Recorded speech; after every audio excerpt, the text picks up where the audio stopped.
In the first half of 1976, two Japanese companies controlled almost 76% of their home market between them. One held roughly 40%, the other held roughly 36%. That's not a dominant leader glancing back at a distant rival. That's two heavyweights standing close enough to trade punches. Within 6 years, that 4-point gap would turn into the most destructive product war in motorcycle history, fought not with horsepower, but with scooters. Machines so small, so ordinary, that almost nobody watching would have called it a war while it was happening. By the time it ended, both companies were sitting on more motorcycles than anyone wanted to buy, and the loser had to ask, publicly, for it to stop.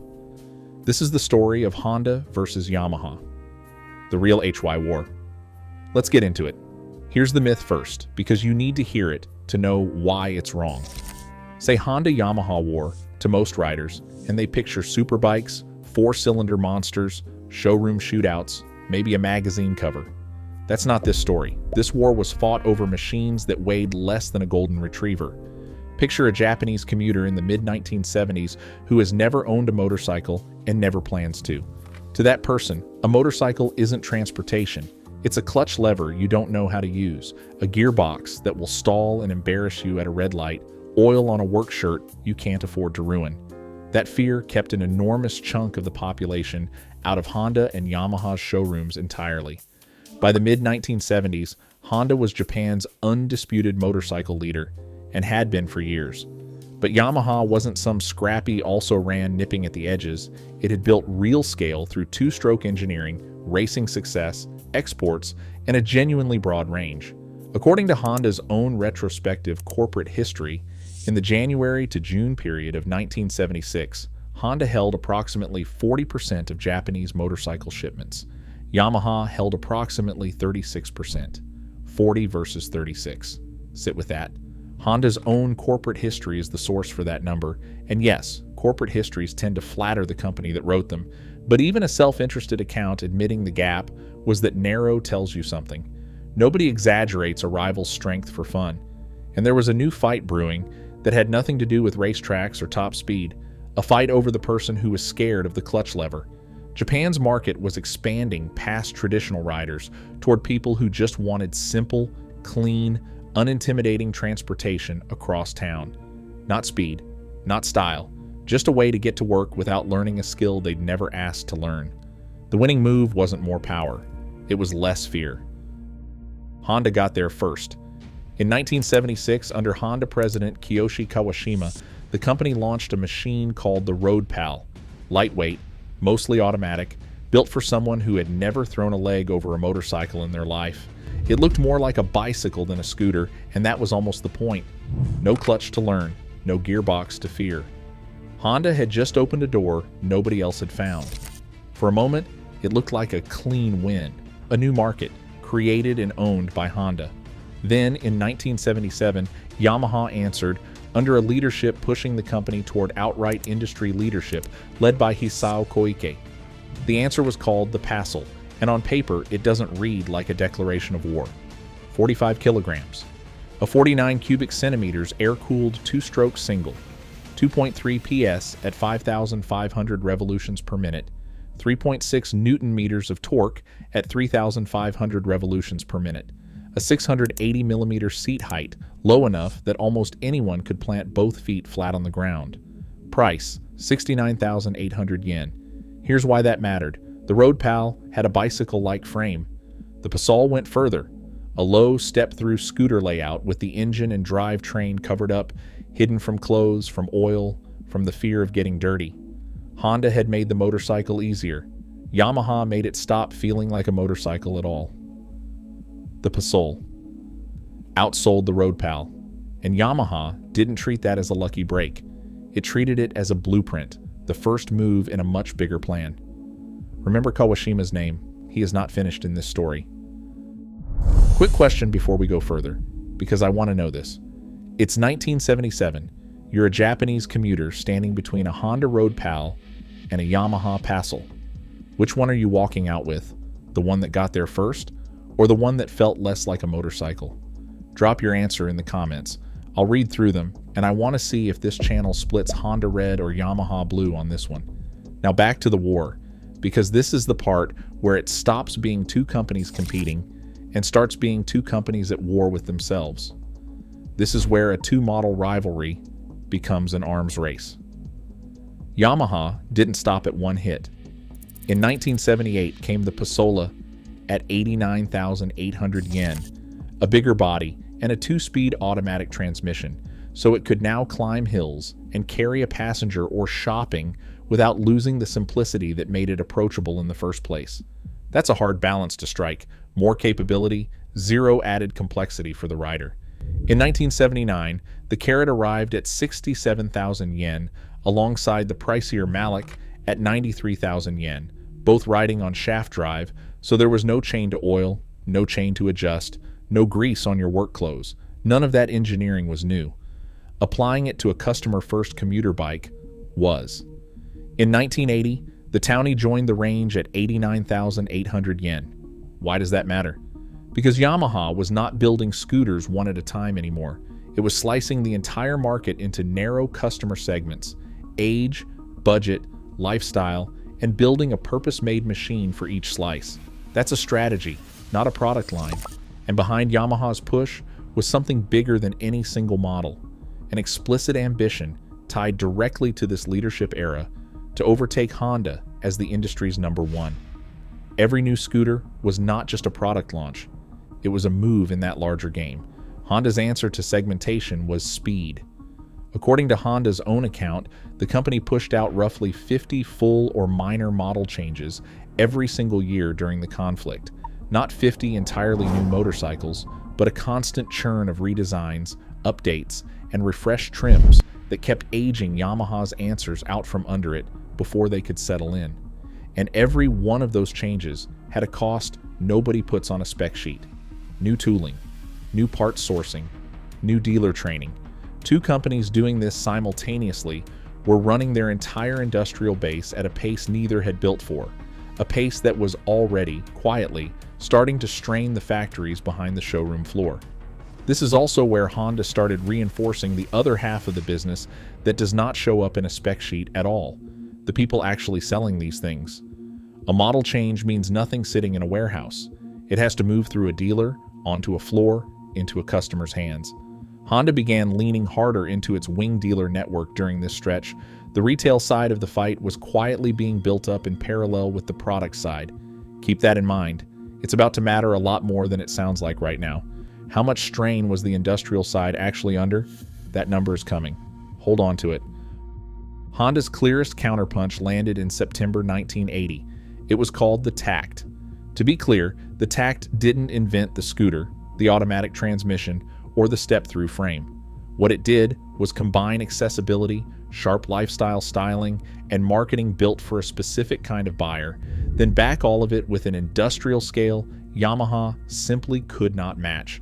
This is where the dismantling isn't found in an engine spec. It's found in volume. 110,000 Tact units sold in the first 3 months alone. Over the following year, production including derivatives reached 453,600 units. By July 1982, cumulative Tact production had climbed to 687,100 units. Set that against the Passol's original run just 3 years earlier, a single 45-kilogram machine at 69,800 yen. Yamaha had shown the industry a new door. Honda didn't just walk through it. Honda built a factory on the other side capable of pumping out hundreds of thousands of units a year. Yamaha had been winning on accessibility and segmentation, a different machine for a different customer. Honda's answer wasn't to out-segment Yamaha model for model. It was to build one strong format and bury it in production and distribution muscle. Accessibility versus scale. That's the real axis this war was fought on, and it's worth being precise about what kind of win this actually was. The Tact wasn't a technical leap over the Passol. It wasn't faster, lighter, or mechanically more advanced. What Honda proved with the Tact is that in this particular fight, execution and volume could beat a 5-year head start on segmentation. That's not a small thing to prove. It's the difference between winning a category and owning it. The Tact didn't end the war. It escalated it. If you're enjoying watching two companies talk themselves into a warehouse full of scooters nobody wants, hit subscribe. because this channel covers exactly this kind of industrial catastrophe every week. Now here's that number I told you to hold on to. Yamaha didn't back off after the Tact.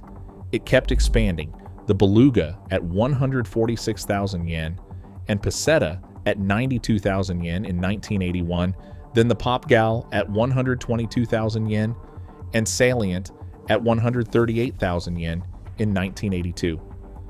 Each one demanded its own tooling, its own production run. And this is where the pressure moved from the showroom into the factory floor. Yamaha's own retrospective casting history describes stretches where the company was producing new casting molds at a pace of roughly one per day. Not a company calmly executing a 5-year plan. A company running its industrial base flat out just to keep new models flowing onto dealer lots. Remember the wing network buildup from a few minutes ago? Here's where it pays off. Honda wasn't just building faster, it was reshaping how it sold. In 1982, Honda cut its domestic distributor count from 135 down to 71, consolidating around that same wing dealer network. Fewer, stronger relationships, tighter control over how an expanding lineup actually reached customers. On paper, that's efficiency. In practice, it only works if dealers can actually convert models into retail sales, a sellable product, manageable inventory, and a manufacturer relationship that doesn't collapse under its own weight. Cut the distributor count wrong at the wrong moment, and you've just made the whole system more fragile, not less. And that's exactly what production capacity and dealer muscle can't fix if people simply aren't buying. By autumn 1982, they weren't, not fast enough. Honda's own retrospective history records that both companies were sitting on substantial unsold inventory by that point. This wasn't a slow decline. It was a cliff both companies had been sprinting toward without looking down. Think about what that means for the people standing between the factory and the customer. Every dealer on both networks needed a sellable product, a manageable amount of stock, and enough service support to keep customers coming back. Model proliferation only creates value if a dealer can actually turn it into a sale. By late 1982, that math had stopped working. Too many variants, too much stock, not enough buyers walking through the door. Some of that cliff wasn't entirely their own making. Japan's economy was softening going into the early 1980s, and weaker demand made any excess capacity far more dangerous than it would have been in stronger times. Both companies had also been planning around an optimistic assumption that demand would keep climbing fast enough to absorb everything they were building. That assumption didn't hold. The recession didn't start the war, but it made sure the bill came due all at once, for both companies, at the worst possible moment. In January 1983, Yamaha made its move. Not a new model, not another counterattack, but a public admission that it wanted the war to end. Yamaha simply didn't have the capacity to keep absorbing this level of sustained industrial competition. Honda did, and this is where Kawashima's name comes back.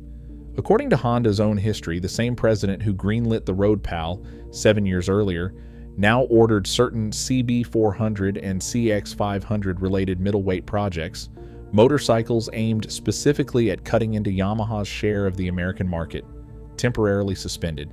A scooter war fought entirely inside Japan had reached far enough into Honda's boardroom to reshape decisions about mid-size motorcycles bound for the United States.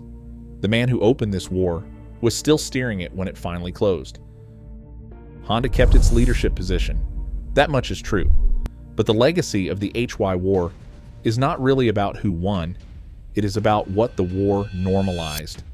Rapid model turnover, aggressive customer segmentation, industrial scale tooling speed, tight dealer control.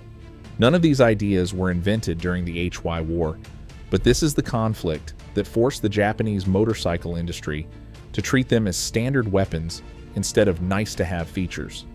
Walk into a scooter dealership anywhere today, and you're looking at the war's real inheritance, not a specific bike you can point to and say, that's the Tact's grandchild, because the record doesn't support drawing that exact line. What it does support is this: low seat heights, automatic operation, covered mechanical parts, lifestyle-specific styling, and a lineup sliced by narrow customer groups rather than raw displacement are now just how the entire industry sells lightweight motorcycles. None of those ideas started with Honda or Yamaha in the late 1970s, but this is the fight that proved they were worth fighting over, and that turned them from nice features into the baseline expectation for an entire category. That is really the symbolic weight of the HY War. It is the moment Japanese manufacturing muscle became strong enough to threaten the very companies, dealers, and market it was supposed to serve. There's one more irony worth sitting with. Suzuki and Kawasaki weren't central to this particular war, but they were operating in an industry that had just been taught, in public, at enormous cost, that market share chased without discipline is its own kind of defeat. Neither company needed to lose a single sale in this fight to learn its lesson. They just had to watch. Honda didn't win the HY War because its motorcycles were simply better. Yamaha didn't lose because of one bad product. Both companies fell for the same idea, that if you launch faster, segment sharper, and build more, leadership follows automatically. For a while it did. Then the inventory piled up, the factories overheated, and the exact strategy that built the war became the thing that ended it. Honda's own retrospective history doesn't dress this up as a clean victory.